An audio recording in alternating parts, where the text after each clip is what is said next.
In a world yearning for humility, compassion, and authentic leadership, few names shine brighter than that of Cardinal Luis Antonio Gokim Tagle. On Saturday, May 24, 2025, a significant moment unfolded at the heart of the Church. His Holiness Pope Leo XIV officially granted Cardinal Tagle the title of Cardinal-Bishop of the Suburbicarian Diocese of Albano, one of the oldest and most.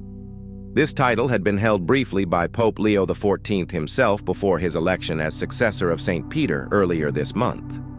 In many ways, the appointment of Cardinal Tagle to this historic diocese is more than symbolic.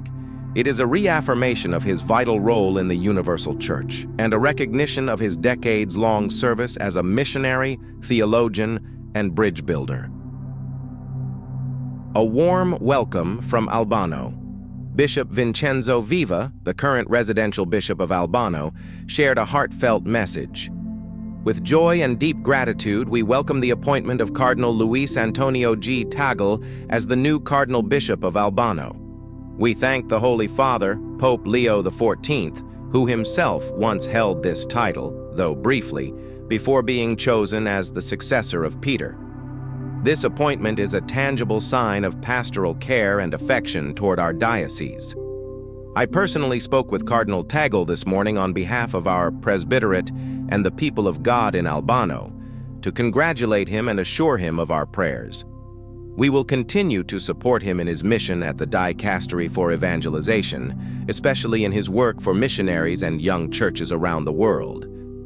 This new bond ties the Diocese of Albano more closely to the Holy Father and the global Church, renewing the diocese's missionary fervor and pastoral commitment. Early life and formation.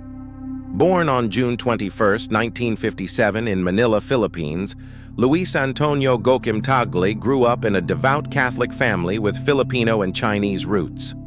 Raised in an environment of prayer and service, he developed an early love for Scripture, theology, and the Church. He entered San Jose Major Seminary in Quezon City and studied philosophy and theology at the Loyola School of Theology under the Jesuits.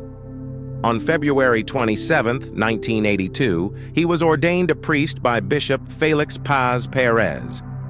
Even as a young priest, he was admired for his humility, intelligence, and heartfelt preaching. Rome and theological excellence.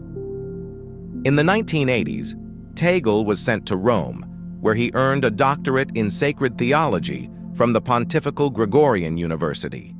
His research focused on the development of episcopal collegiality before and after the Second Vatican Council.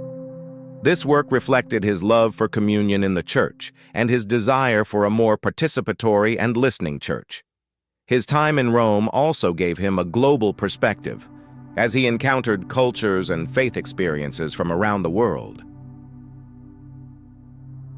Teacher, communicator, and TV host. Upon returning to the Philippines, Father Tagle taught theology at several seminaries.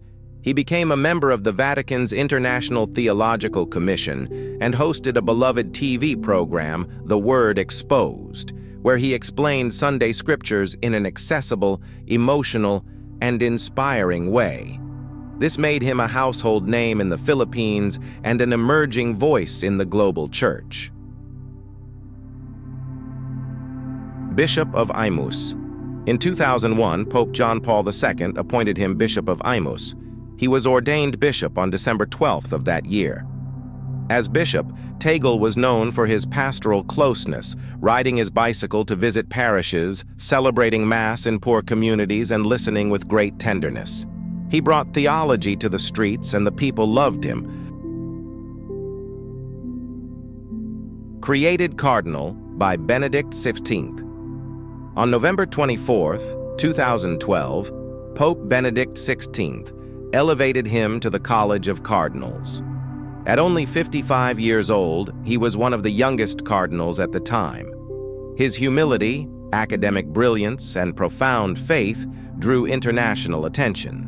In 2015, he was elected president of Caritas Internationalis, leading the Church's global humanitarian efforts standing beside refugees, disaster victims, and the most vulnerable across the globe. Vatican missionary leadership.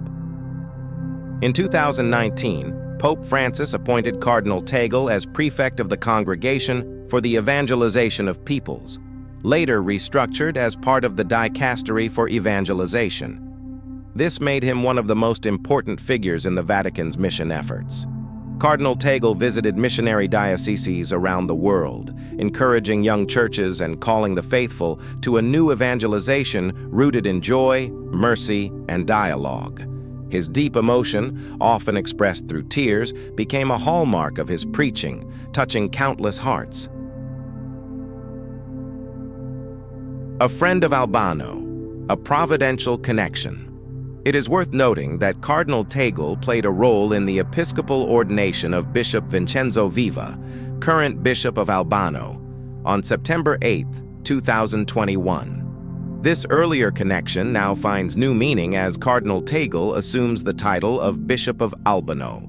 According to the Diocese of Albano, preparations are now underway for the official liturgical ceremony, where Cardinal Tagle will formally take possession of the title, a symbolic gesture marking his spiritual link with this ancient Roman suburb. A heart open to the world. Cardinal Tagle's ministry is marked by his deep personal spirituality, love for the poor, and passion for evangelization. He once said, "Tears are not a sign of weakness. They are a form of prayer, a sign of compassion." His willingness to cry in public, especially when speaking of human suffering, has endeared him to many. His heart is deeply moved by the pain of others, and this empathy makes his words come alive with the presence of Christ.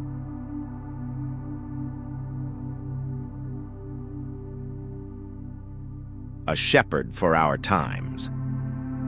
With the new title of Cardinal-Bishop of Albano, Cardinal Luis Antonio Tagle continues his journey of faithful service to the Church. From Manila to Rome, from Imus to the Vatican, from local parishes to the world stage, he remains a humble servant, a joyful disciple, and a missionary at heart. As the Church enters a new chapter under Pope Leo XIV, Cardinal Tagle stands as a bridge between continents, cultures, and hearts, a true shepherd for our times. May God bless him abundantly in this new role, and may his life continue to inspire countless believers to walk humbly, love tenderly, and proclaim the gospel with joy.